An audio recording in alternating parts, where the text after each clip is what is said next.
তাহলে আমরা কাজ করতে জানি, কাজ করে দেখাতে জানি এবং তার প্রতি ডেডিকেটেড আমরা থাকতে পারি এবং সেই ডেডিকেশনের জন্য মানুষকে সাথে নিয়ে লড়াই আন্দোলনেও থাকতে পারি, রাস্তায় থাকতে পারি। পেরেছে, করেছে।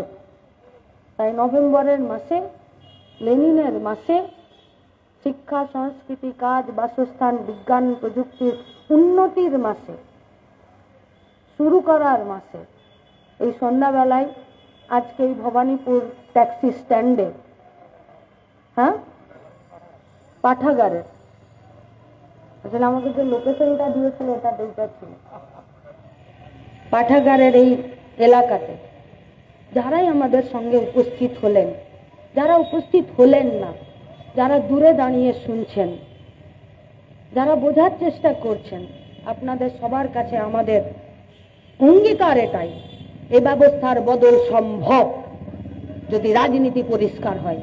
এ ব্যবস্থার বদল ঘটে মানুষকে এগিয়ে নিয়ে যাবার রাস্তা চওড়া করা সম্ভব যদি রাজনীতিটার পরিবর্তন করা যায়। আর এই রাজনীতির পরিবর্তন করতে গেলে রাজনৈতিক দলটার পরিবর্তন করতে হবে, ভাগাড়ের মালদেরকে ভাগাড়ে পাঠাতে হবে, আর মানুষের সহযোগীদেরকে রাস্তাতে, মানুষের হৃদয়ে এবং মানুষের বিচারেই তাদেরকে সঠিক জায়গায় জায়গা দিতে হবে। সামনে বড় লড়াই, 26-এর নির্বাচন, সেই নির্বাচনে সলতে পাকানোর কাজে গোটা ভবানীপুরের বুথে বুক চিতিয়ে রুখে দাঁড়ানোর জন্য আহ্বান জানিয়ে আমার কথা শেষ করছি। ইনকালাব জিন্দাবাদ, লাল ঝান্ডা জিন্দাবাদ।